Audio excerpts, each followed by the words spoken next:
বিসমিল্লাহে রহমানে রাহিম। বন্ধুগণ, কোরবানি ফরজ করা হয়েছে।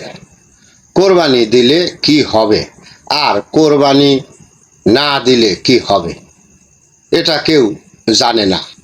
আমার উদ্দেশ্য আপনাকে জানিয়ে দেওয়া। পশু কোরবানি না দিলে 9 লক্ষ বছর মানব আকৃতিতে এই পৃথিবীতে আর আসতে পারবো না। বন্ধুগণ, আল্লাহ হুকুম দিয়েছেন পশু কোরবানি করার জন্য। আর এই পশু বলতে আমরা ধরে নিয়েছি গরু, ছাগল ইত্যাদি। এই গরু, ছাগল বছরে একটি দিন কোরবানি করা হয়, যেই দিনটি ঈদুল আজহা বলে আমরা জানি।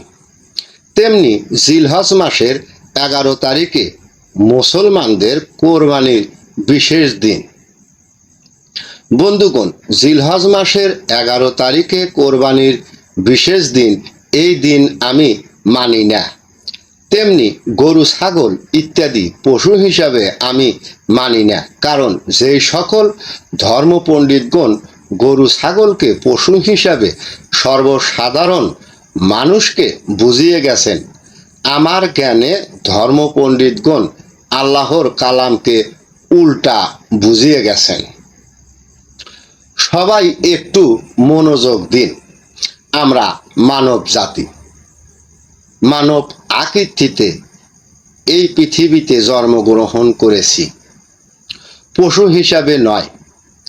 আমাদের চরিত্র মানুষের চরিত্র হওয়া উচিত, আল্লাহ তাই হুকুম করেছেন। কিন্তু মানুষের চরিত্র না হয়ে যদি আমাদের চরিত্র হয় গরু, ছাগলের মতন, বাঘ, ভালুকের মতন ইত্যাদি, তাহলে ওই চরিত্রটাকে বলা হয়েছে পশু। এবং মানুষের স্বভাব, চরিত্র, আচার আচরণ যদি হয় পিপিলিকার মতো মজুদকারী, তাহলেই আপনার বা আমার ভিতরে পশু বসবাস করছে। এই পশুকে কোরবানি দিতে হবে। আল্লাহ বলেছেন সূরা হজের সারমর্ম বাণী, এটাই বুঝিয়ে গেছেন। বন্ধুগণ, কোরবানি অর্থ জবাই করা নয়। কোরবানি অর্থ ওই চরিত্র পরিত্যাগ করা বা স্বভাব পাল্টিয়ে আপনাকে সেই চরিত্রবান হতে হবে যেই চরিত্রর হুকুম আল্লাহ ঘোষণা দিয়েছেন আপনাকে বা আমাকে।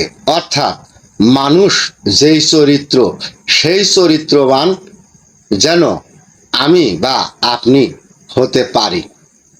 এটাই তো সেই কোরবানি। কোরবানি অর্থ বস্তুত্ব রাসূলের চরিত্র গঠন করা আর আত্ম অহংকার পরিত্যাগ করা, মোহমুক্ত সমাজ গঠন করা। এটাই তো পবিত্র দিন। প্রতিটি ব্যক্তির উচিত এই দিনে বা এই দিনগুলিতে অংশ গ্রহণ করা। কাম, ক্রোধ, জ্বর জগতে জ্বর রিপুর ফাঁদে পড়ে ছিলেন যারা, তেনারা ছিলেন নবী বিরোধী। তাহাদের লেখা কাল্পনিক হাদিস অনুসরণ করে থাকেন এই সমাজের মানুষ। কিন্তু আল কোরআন কাল্পনিক নয়। কোরবানি দিতে হবে সারা বছর, ইহা ফরজ। আর জিলহজ মাসের 11 তারিখে আনুষ্ঠানিক যেই গরু, ছাগল জবাই করা হয় ইহা ওয়াজিব। ঈদুল আজহা সবার জন্য সমান আনন্দ। বন্ধুগণ, আবার একটু মনোযোগ দিন। যারা ভিতরের স্বভাব চরিত্র পরিত্যাগ করতে পারবে বা করতে হবে, তাহাদেরকে হুকুম দিয়েছেন গরু, ছাগল সহ ইত্যাদি ঈদুল আজহার বিশেষ দিন ধনী গরিব সবাইকে নিয়ে ঈদের আনন্দ উপভোগ করার জন্য ওয়াজিব। আশা করি বুঝতে পেরেছেন। বন্ধুরা, আবার একটু গভীর মনোযোগ দিন। যারা নিজের আমিত্ব অহংকার পরিত্যাগ না করিয়া গরু ছাগল জবাই করেন, পর জীবনে তাহাদের গরু ছাগল হয়ে এই পৃথিবীতে জন্মগ্রহণ করতে হবে। এছাড়াও নিজের আমিত্ব অহংকার পরিত্যাগ না করে যারা আল্লাহর সামনে গরু ছাগল ও পশু হিসাবে তুলে ধরেছেন, তেনারা মহাপাপী, আল্লাহর নিকট মহা অপরাধী। এই সমাজের প্রতিটি হাদিস অনুসারীকারীগণ অনুসরণ করেন।